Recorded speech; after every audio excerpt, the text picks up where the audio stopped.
Professor Tayao, I want to ask you, being part of the consultative committee on charter change, na pag-aralan nyo yung constitution natin, yung constitutionality ng pagtakbo ni Presidente as Vice President.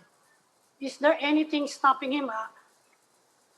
Mas maganda si Dean Tony sumagot niyan kasi abogado si Dean Tony. Challenge pa yan successfully. I think that's the question. Napakinggan ko yung kanina. No, there is no, honestly, I teach this subject and I've taught this subject for 20 years already. There is no issue there. The president can run for vice president. These are two different offices. It might violate the spirit of the Constitution, but it's not. Ang question dyan is, and again, my answer is also very clear.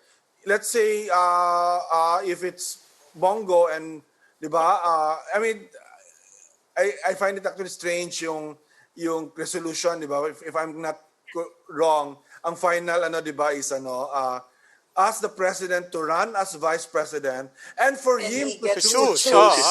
Exactly, but Dean Tony,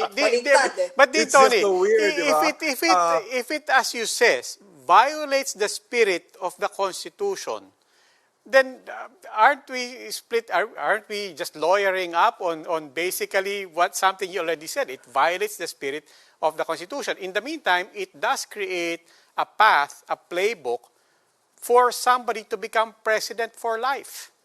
Yeah, well, that's the one that violates it, diba? But walang hindi naman siya explicit yan until it actually happens, diba? So, ang sagot dyan is that unless the Constitution says it cannot be allowed, it will be allowed. That's really the answer there. I mean, in terms of how these things are settled. What about the principle being propounded by Senator Sagisag that what cannot be allowed directly cannot be allowed indirectly?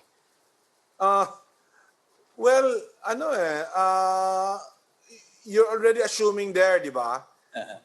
That the not allowed indirectly will happen, di ba? That's right. And there's no, you can't prove that yet until it actually happens, di ba? Then when it happens, wala ka nang, there's really no recourse to that already, di ba?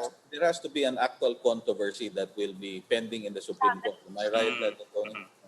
So I think given na yun, I mean, I think given na rin yun, if the president is in fact healthy enough, he will run for vice president.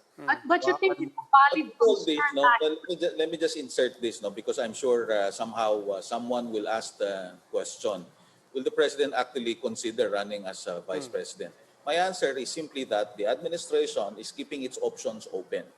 But whether or not the president is actually going to consider running for vice president is an entirely different story entirely. No? Sinabi na nga nung legal counsel na kung meron daw strong public clamor, hindi ba umpisa na yan ng strong public clamor? What the legal counsel says is not the same as what the president says. I'm saying this, if you remember, we've had this discussion before. No? Sa transition pa nga lang na draft namin sa Bayanihan Constitution, pinatanggal explicitly ni Presidente anything to do with him staying longer than the one that is prescribed under the 1987 Constitution. So from our minds, it's beyond question that the President is going home the soonest time he finishes his term.